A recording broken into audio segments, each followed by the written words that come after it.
Hello, everyone. My name is Kevin Emery. I am the president of Respect Your Mother Recycling. We are holding this webinar series called Slow Living, driven by sustainability, rooted in community, as a way for us to get involved with community members of all disciplines centered around sustainability. Today, I have Lance Kittel joining us. He is with Inland Ocean Coalition.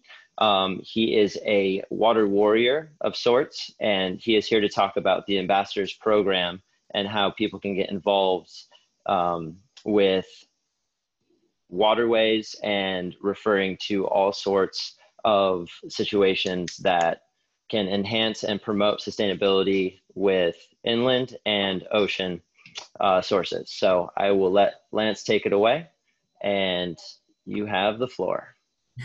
Awesome. Well, thanks again, Kevin. And thanks everyone for joining as well. Like Kevin said, my name is Lance. I am the program manager for Inland Ocean Coalition, but I wear many hats as people typically do in nonprofit organizations. To start off, I really want to drive this point across that ocean is no longer a coastal issue, especially in terms of protection. Cory Gardner, one of the senators here in Colorado, is the chair of the Oceans, Fisheries, and Weather Subcommittee out on Capitol Hill. Ocean protection is no longer a coastal issue, right? We have Tom Udall of New Mexico, who is author of the 30 by 30 resolution to save nature and a major contributor to the Break Free from Plastic Pollution Act. The ocean protection is no longer a coastal issue.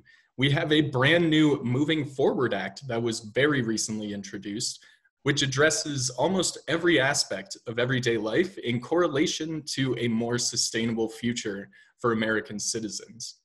Now, this is just the beginning. This is not something that we've really worked on too hard, but people are gathering by the masses to really show their support for oceans from inland states. Ocean protection requires all communities, whether inland or coastal, to work together. So again, I appreciate you all joining us. I'd like to give you a little taste of what the Inland Ocean Coalition does before I introduce our Inland Ocean Ambassadors Program. The Inland Ocean Coalition is headquartered in Boulder, Colorado, and we have 15 chapters throughout the United States, spanning from Alaska all the way down to Arizona, and all the way up to the East Coast in Buffalo, New York, and a fresh chapter in Washington, D.C. We focus on several areas of programming, including watershed health from peak to sea, plastic pollution in all of its various ways, shapes, and forms, and ocean conservation policy. We also host events like creek, lake, and beach cleanups, tabling and speaking events throughout the United States, and virtual experiences, as I'm sure most of you are already pretty familiar with. The Inland Ocean Coalition also drives forth several campaigns which aim to reduce single-use plastics. We aim to promote reef-safe sunscreen use to eliminate coral bleaching, and we connect legislative leaders to top ocean minds to guide ocean conservation legislation here in the United States. The Inland Ocean Coalition was also a sponsor of the Inland Ocean Action Summit, the first of its kind to occur at EarthX in 2019. So we're a bit of everything, you could say. We try to be involved and educated in as many different areas of ocean conservation as we can. So as I'm sure a lot of you have already been familiarized with living this virtual lifestyle, at the beginning of COVID-19, we really saw the need to virtualize a lot of our events and programming. One of the biggest programs that we have just unveiled is the Inland Ocean Ambassadors Certification Training Program. The program is a 4-week program and trains our cohorts in advocating for ocean protection from inland and coastal states.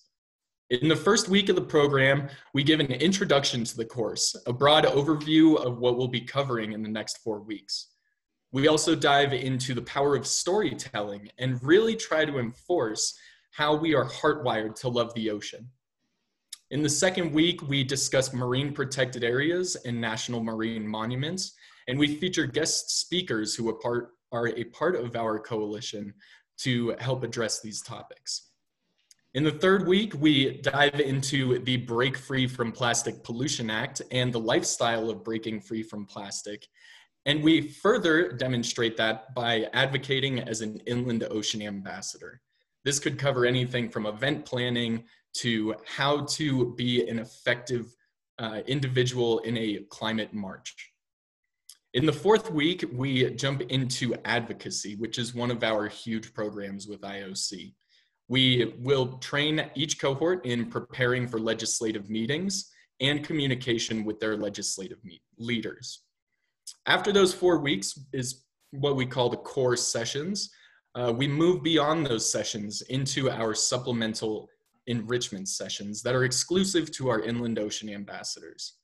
These enrichment sessions offer moments to communicate with special guest speakers, including Enrique Sala or Amy Kenny from NOPC. We also discuss some action alerts and dive into education sessions as well, where we'll discuss pertinent topics or bills, very similar to some that I just mentioned. We offer as much education as we can in order to prepare each ambassador to be an effective advocate. We also host networking sessions, so you can hang out and discuss what's going on, some of the needs that your community may see and how you can address them. And you can also bounce ideas back and forth with some of our other ambassadors. Apart from the core 4 weeks of training, you'll move into a 6-month volunteer opportunity, which consists of 30 hours of volunteering as an inland ocean ambassador. So that means you represent the Inland Ocean Coalition in your community. You're able to wear your IOC hat and you're able to effectively communicate on some of the most pertinent topics regarding ocean conservation, whether you're inland or coastal. The 6-month volunteer slot at the end is when we offer our graduation ceremony, which then propels you into our Inland Ocean Action Network. We'll discuss that a little bit more in just a bit. But I'd like to just kind of cover some of the skills that we offer and that you'll learn along the way in this Inland Ocean Ambassador program. One of our biggest is op-ed writing, and we empower each inland ocean advocate to write op-eds, learn how to submit an op-ed to your local newspaper, and become a voice in your community. Op-ed writing is something that we push heavily with our chapters, and we see consistent results with our op-ed publications. Another is event hosting, and this takes many forms, whether it's a film screening of The River and the Wall or a tabling event at the Boulder Environmental Film Festival. We offer you toolkits and training to be as engaging and effective as you can in any event planning situation. The next, conservation tactics. How can we go about conserving the ocean from inland states? And this goes back to the idea of beach and creek and lake cleanups, removing trash and plastic from our waterways, encouraging people to use yard-safe weed killers and pesticides and other herbicides, and just trying to wrap the idea of how to be a responsible steward to the water that flows from our mountains into our oceans. The last skill you'll learn is effective advocacy and really how to engage on the political level. We start by simple email templates that you can send to your legislative leaders, whether they're senators or House representatives. And we scale all the way up to in-person meetings and how to hold a professional meeting with some of these leaders when that's allowed, right? So we're even discussing how to prepare for virtual meetings with the same people. Regardless, you'll leave the training with a huge skill set that you'll be able to pass on to not only your community, but to other inland ocean advocates as well. And we found a lot of importance in this Inland Ocean Ambassadors program. We wanted to teach people how to learn to communicate with their political leaders, how to understand current ocean-related policy, and kind of deduce some of the really big points from those 2,300-page bills. We also wanted people to learn from the top minds in ocean conservation.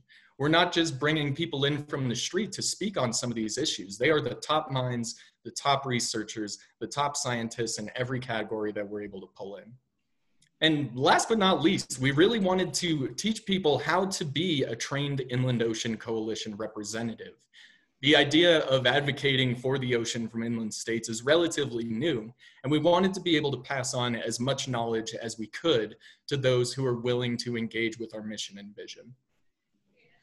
So I spoke on the Inland Ocean Action Network a little bit earlier, and I'd like to evolve that into a better idea as well. So after your training, right, those core 4 weeks that I mentioned, you'll also join this Inland Ocean Action Network, which is a comprehensive network where we deliver toolkits, templates, action items, all of this to your inbox or your Facebook group, depending on which platform you join. The idea being that we want you to be as well engaged and well informed as possible. You'll also have the ability in the Inland Ocean Action Network to network with current chapters and ambassadors. If you're in an area that already has a chapter, we encourage you to join the existing chapter structure. But if you're in a region that has no inland ocean representation, we are well prepared to give you all of the tools you need to start your own chapter in your region. We're always looking to increase and recruit new areas, and we look forward to seeing how many places we can pull and inherently give power to that ocean conservation voice. Finally, you'll also be able to join some of our most important listservs and become a part of the greater ocean conservation community. So it's a great idea, and we've already hosted one very successful Inland Ocean Ambassador certification training. Our next training will be offered in October, from October 22nd to November 19th. The enrichment sessions will become available after November 19th, but probably not on Thanksgiving. Let's be real, we'll give everyone some time to hang out and enjoy their family. And after that, the 6-month volunteer opportunity opens up, and the graduation will be in May. So that's a really brief, very, large scale overview of the Inland Ocean Ambassadors program that was kind of born through these quarantine times. And we really hope that you'll take some opportunity to explore on our website a little bit more of what we're able to offer and who some of our previous guest speakers have been. I want to give a big thanks to Kevin for having me today as well. It's really awesome to be able to present all of this information to you all, and just to be a part of the RYM recycling cohort as well. So Kevin, I appreciate it. Thank you very much.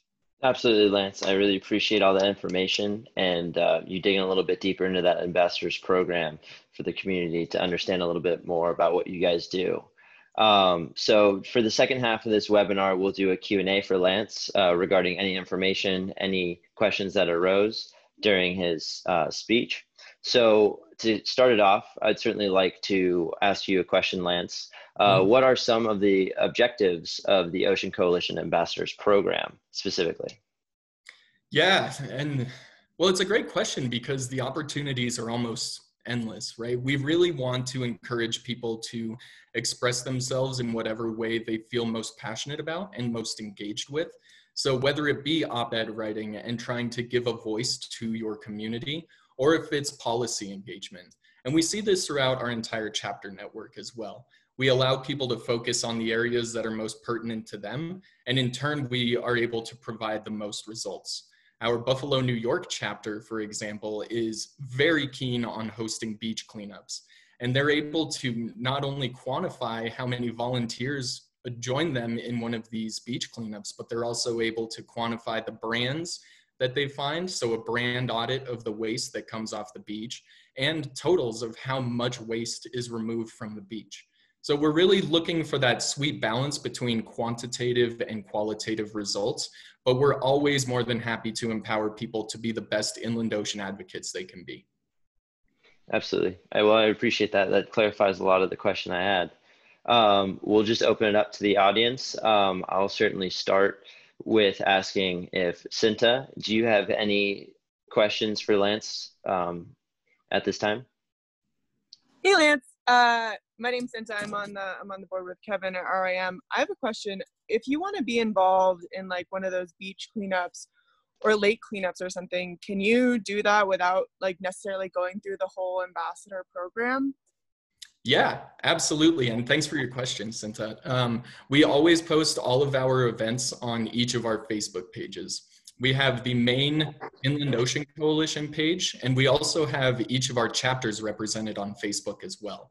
So you can find all of the links on our Facebook page. And we also have a calendar on our website, which has all of the up-to-date information as to what the event is, where it will be, and how long it'll be as well. Awesome. Okay. Thank you. Yeah, thank you. Appreciate the question, Cinta. We will move on to Dele. Dele, do you have a question for Lance as well? Yeah, I actually ended up just typing it in the Q&A just now, but I'll repeat it. I'm just curious, is your organization a 501c3 or is it a C4? Because it seems like there's some good opportunities for advocacy around policy, but like the beach cleanup stuff is definitely a direct service aspect. So I was just wondering if you can speak to that. Absolutely, yeah. And thank you for your question as well.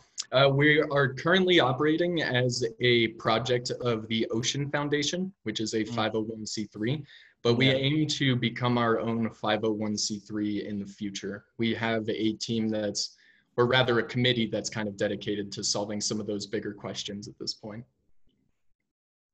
Cool. Thank you. Yeah, thank you. That clears up a lot. Yeah, cool. So how long, I'll just ask a follow-up then. How long has this project been around for then? I don't remember catching that at the beginning. Yeah, so the Inland Ocean Ambassadors program is brand new. It's one of our flagship kind of post-COVID programs, right? So we began planning for our first cohort in March, and our cohort just entered their volunteer opportunity time slot on June 11th. So very new program. We're still working out kinks ourselves on our end and trying to streamline it to be as informative and effective as possible. But we hope in future iterations that we'll really be able to dial everything in and relay information as quickly as it hits our desks to each of the ambassadors. Awesome. Fantastic. Well, thanks for your question, Dele. Before I ask Trish if she has something in mind, Lance, is there a specific number of slots available or is it completely open to all? Yes, so we currently accept 25 applications. Our first go round was a little bit above that, but we are, for the purpose of being effective and personal in terms of like one-on-one engagement, we're limiting each cohort to 25 individuals who are aged 18 and above. Okay, thank you very much for that clarification. Yeah. Trish, thanks for joining us today. Did you have a specific question for Lance? No, I don't. Thanks. I actually just became a volunteer, so I'm learning more about the ambassadors program. So thank you. Nice to see you. Fantastic. Great to hear from you, Trish. Yeah, I'm really psyched. This is a great organization. It's just doing a lot of great things and just amazing. So I hope everyone else joins. Well, thanks for your input, Trish. I really appreciate you being here today. And obviously, thank you for volunteering for the cause.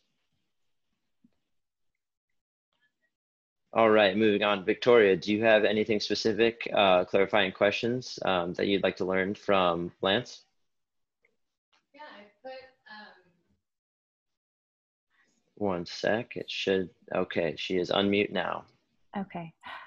Thanks, Lance, for coming on. This is really helpful and such a good thing to learn about from somebody that doesn't know much about it. So I had kind of a question more specific to young people and kind of a high school, junior high cohort. Do you have, specifically for this program that you're kind of teaching us about, but just in general, do you have other strategies for how you focus young people on these issues? Do you guys go to specific schools and talk to students, you know, directly or individually? Because I know from being an adult, it's a little bit easier to comprehend policy and kind of legislative work, but for students that are young that might not have the accessibility to understand the bigger picture things, is there kind of strategies that you guys use to reach out to them? Yeah. Well, first of all, hey, Victoria, and thanks for your question as well. We do have some current strategies that we're trying to work on in terms of synergizing the programming that we put into the ambassadors program and turning it into a youth engagement opportunity. Now, we do already, engage with junior high and high school students. We're able to either enter the classroom pre-COVID, but now we offer virtual engagement as well. We also have a youth engagement subcommittee who is working pretty hard actually on trying to turn the current Inland Ocean Ambassadors program into some sort of lesson plan or curriculum that we can pass on to school teachers. And through that, we'll offer speaking opportunities to either clarify some points or try to figure out better ways for junior high and high school students to understand the complexities of the ocean conservation world, especially in terms of policy. I totally resonate with that. Prior to this job, I had no idea what policy meant in terms of ocean conservation. So if I'm able to take what I've learned and effectively translate it into education for today's youth, then by all means, we're going to do it. So stay tuned for that. And I appreciate your question. Great, thank you. Thank you. All right. And Lance, just to go off that question that Victoria had, is there a specific outlet where they can find that information to stay tuned, or is everything just centered on the website? Yeah, so our best means of staying up to date with what's going on is our newsletter. And you can just head over to our website, inlandoceancoalition.org, and you'll be able to register for our newsletter. We also post a lot of our upcoming events and opportunities on Facebook as well. So a mixed media following kind of helps stay the most up to date. But our newsletter comes out twice monthly, and Facebook updates roll out pretty much as soon as we're able to get them. Okay, fantastic. And I saw, Jesse, you just joined a little while ago. We're actually talking about Inland Ocean Coalition's ambassador program. And Lance is the representative speaking with us today. Do you have any specific questions that you want for clarification or just to catch up on? No questions right now. Thanks. Okay, certainly. Well, I appreciate you joining us. And I mean, if you have something to wrap up, Lance, that certainly wraps up all the questions that I had today. Awesome. Yeah, I mean, first, just thank you all again for sitting down in the virtual space and engaging with me. It's a new world that we live in, and I'm sure you've all heard it a million times over, but it is really cool to be able to sit down and spread some of the good word about the Inland Ocean Coalition to some new folks. So I appreciate you taking the time out of your Sunday to sit down with me. Ocean conservation is something that is at the forefront of many people's most important to-do, let's get it done lists, right? And there's so many different ways that we're able to tie ocean conservation, even from an inland state, into some of the practices that we're already trying to accomplish, whether it be protecting the headwaters of the Colorado River, right? Let's instead focus on protecting every single square inch of that river and reducing the amount of pollution, the amount of plastic pollution, the amount of herbicides and pesticides that enter that river until it gets to the ocean. All of these ideas can be scaled in however way you want them, and you can frame them in ocean conservation or public land conservation or just wildlife protection. But the idea is we're all in it together, whether we're protecting the oceans, protecting public lands, or wildlife, biodiversity. We're all here and we all want to support each other. So let's make the movement move and we'll see where it takes us. Hopefully not up too many wild rivers, but yeah, you never know how it goes. So let's get to it. That's phenomenal. I appreciate that insert right there. And just to go off of that, I mean, just a great depiction is the Colorado River headwaters is Grand Lake. So it starts here, it starts at home, and it goes completely downstream into a vast majority of ecosystems that we couldn't even imagine, or even, I guess you could say, see with our day-to-day lives. So it all starts here to treat it right. And then obviously it goes downstream and vice versa. So I appreciate everybody coming today. It was our first episode of the Slow Living series, so thank you for obviously helping us launch such a great webinar series and starting it off with a bang. So Lance, I can't thank you enough. Everybody else, thank you for being here the day after a holiday. Really appreciate it. And as always, respect your mother and respect each other. You guys have a great rest of your day. Thank you. Thanks, Kevin. Thanks, everyone.